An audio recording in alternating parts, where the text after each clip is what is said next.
everyone. I added some felted fiber cuffs to my Etsy store this last week, and I have a special request from a customer on another one with different colors, and I thought I would or just film this and just so you can kind of see the process and how I come about making these. I love fiber. It's kind of a sickness. Some people collect fabric, and I love fabric too, but what really gets me excited is different yarns and fibers and rovings, and they're so, I love to touch them. I just really like them. So this is just fun for me, and I kind of came up with this cuff idea. I use both my felting machine and also my sewing machine, and I'll go over some of the supplies that I use, but I do back them with a felt to give them a little bit more stability and so they don't stretch at all. I love adding the fun stitching on them. I use a free motion stitching with multi-colored threads, so you can just kind of see some of the detail on them. They're just so fun, and when you wear them, of course, they're really lightweight, which is fun. But then you can just kind of wear them so that they kind of hang down on your wrist. Because of the fact that I use my regular sewing machine and add regular stitches on these, I'm able to lay in some non-wool yarns and kind of ribbons on the top of the work, or on the top of the cuff, which I love to do. And it's just, they just add so much detail and just so much color.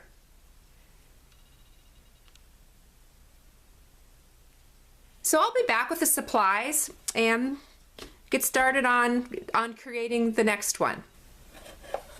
I use a lot of different wool rovings, so that's the first item on the list.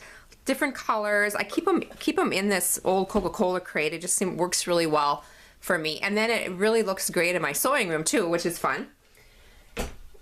And then these are a variety of yarns. Most of them are 100% wool, but I don't always go with 100% wool. The fuzzy ones seem to just meld quite well in the process that I do. And then again, because I am sewing also using actual stitches, they work really well. So anyway, yeah, I use a variety of different yarns. And then also I love adding the trims on top, and I just purchased this one this couple days ago. Isn't that just yummy? It's silk, lots of different colors on it. So that one is more going to be like an embellishment for the top of the cuff. And then just ribbons and that type of thing that I can add to it. The felt that I use on the back, it's just different. Once it's constructed, I lay the felt on. So these are just random pieces that I just keep on hand for the backing of the cuff. I love using just one single fun button. And of course you can get buttons in a lot of different places, but I of course shop at the flea markets and the thrift stores for vintage buttons. This one happens to be a handcrafted ceramic button, so I like to pick those up at craft shows too if I see somebody doing something unique. So it's the buttons. I use the felted brush for the beginning of the work, so that's something that I use. And then two of the different kind of felting needles. This one has like 5, I believe. Yeah, 5 needles. And this is one more for the details. It has 3, but you can actually take 2 of them out, so you can just do with 1 if you need. So I do a combination with these, and I'll kind of show you that. I also have an embellisher. It looks like a sewing machine, although it's really not at all a sewing machine.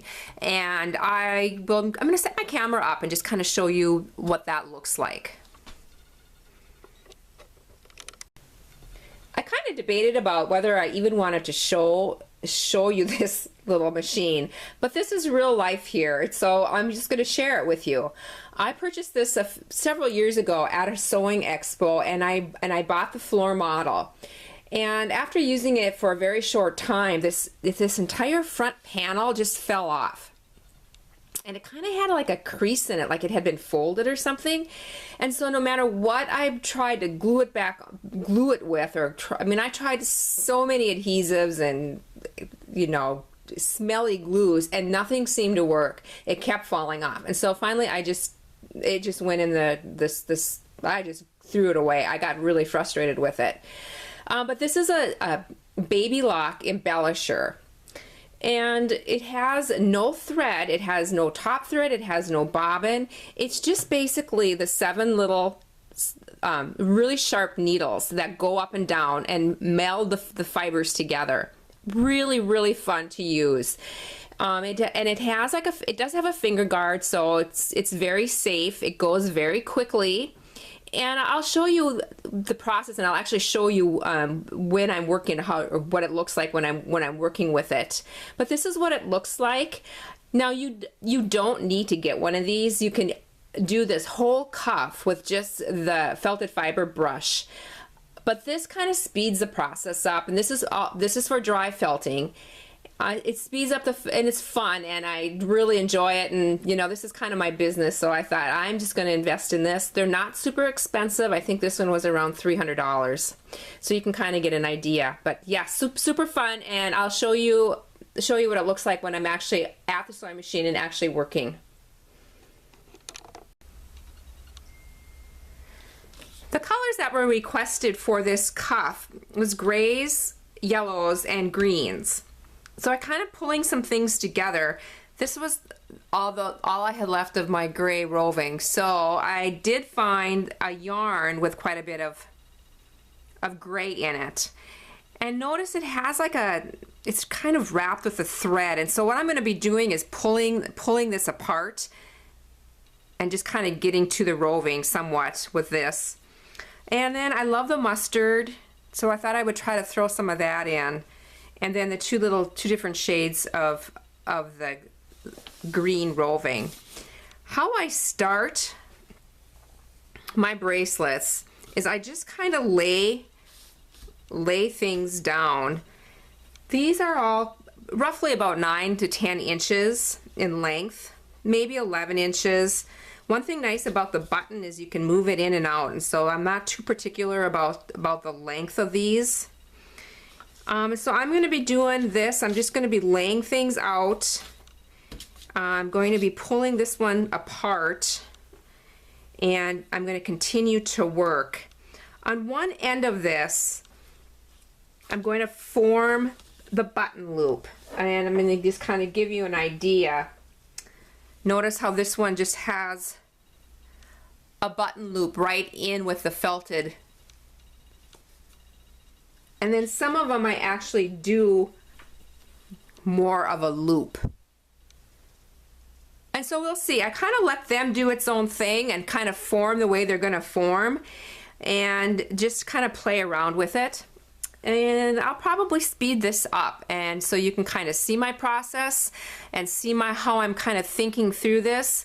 But I'm going to speed it up because sometimes it takes a little bit longer. So enjoy.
at the felter now, and the felter actually has a foot control very similar to a sewing machine. It does go quite fast, but I can control that speed. And you can kind of notice that when I get to a place that is more bulky, I'll slow down a little bit just to make sure that it's going through okay. This is very relaxing. It just kind of forms itself and just melds those fibers together.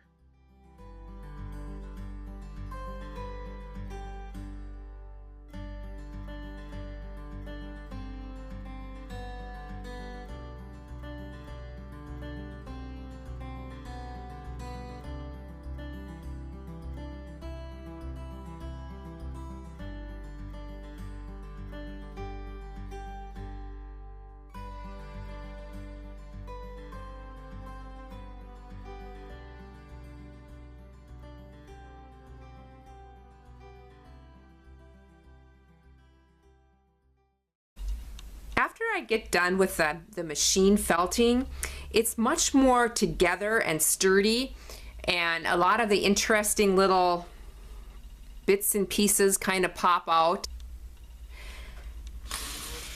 To back these, I grab a piece of felt. I'm going to use the gray for this one, and I just lay the bracelet on. I'm not going to put felt underneath the button loop, so that I'm going to leave out. But I just kind of lay the bracelet on the piece of felt, and then with my scissor, I'm going to cut this out kind of so my scissor is at a slant, so it's going to be underneath the cuff. I don't want that felt to show at all, and it can certainly be trimmed afterwards too.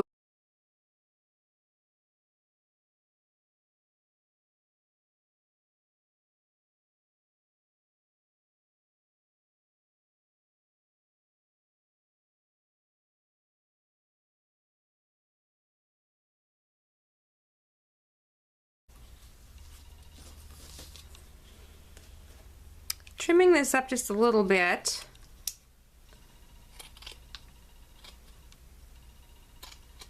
I'm going to go back to my brush and get that piece of felt attached.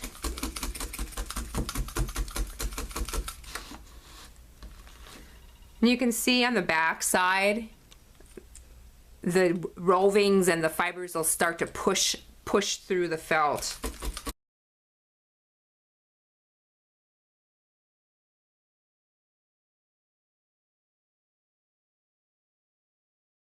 At this point, I like to take my single or my smaller needle punch and kind of work the edges a little bit and just kind of clean that up. And just make sure that they're all kind of in place. I do have a little bit of the backing that's showing here, and I'm going to clip that away too.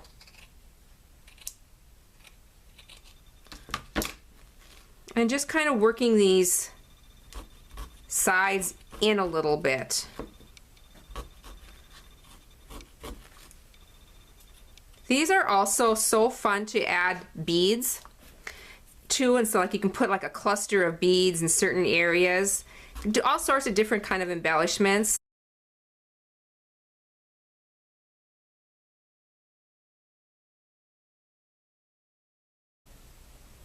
One other item that I forgot to mention that I use are these multicolored threads. I pick these up at, I believe I get most of these just at Joann Fabrics. I wait until they have a 40% off thread sale. They're 100% cotton and they're just the multicolored. I'll make a link if I can remember to down below of the brand. I think they're Coats and Clark. But anyway, they have a lot of thread on each spool and they go a long ways. And I use them a lot for any of my embellishment kind of things. And I'm thinking this one is the one I'm going to use. It has kind of a blue-gray to it, but then the yellow also. And I think it's going to add a little bit of pop to the front of top of this. And this is done with my regular sewing machine. I'm going to be doing a free motion. Oops, this is out of screen. I'm going to be doing a free motion stitching on it, and I'll set my camera up next to it so you can kind of see me working free motion. I'll have my feed dogs dropped, and I'm going to be doing all the movement on it and with this decorative thread. So I'm going to set it up and you can kind of watch me do that.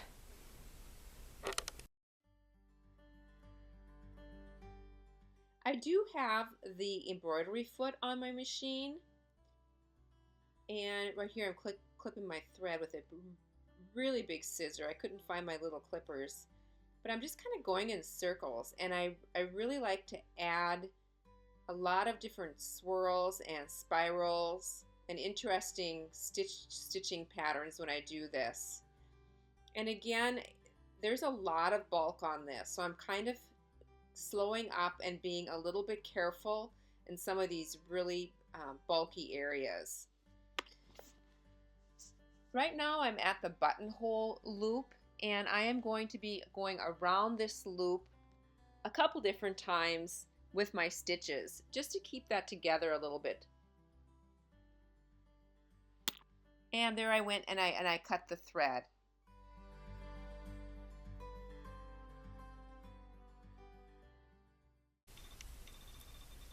Here's what the back looks like.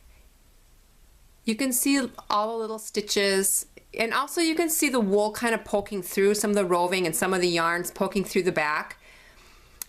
I once in a while do get the question from some customers who ask me if these get itchy, like a wool sometimes does. And I have not had any problems with that. They're very lightweight and very soft. I really love how they add a pop of color to your wrist. I'm kind of deciding between two buttons here. This gray one and then this really fun, it's like a really deep green. I love the shape of it. I think I'm going to be doing more than one cuff for this gal, so she can kind of choose which one she likes the best. So I'm probably going to use that one on the next one and put the gray one on here. And how I figure out the button is, I mean, everybody's wrist is a little bit different, but I kind of just hold it up to my wrist and just kind of figure out where it's going to look, where it's just going to kind of look cool. And I'm thinking like right in there. So it just kind of adds a nice little, I don't know, kind of like a nice shape. So that is where I'm going to stick the button. And two, if it turns around, you know, it still kind of has a cool look on both sides. And I love how they kind of fall down on your hand a little bit. So that's it for this project. I hope you enjoyed this, and I really hope you have a chance to create today and give this a try. It's just so free form and just really a lot of fun. Thanks for watching. Bye.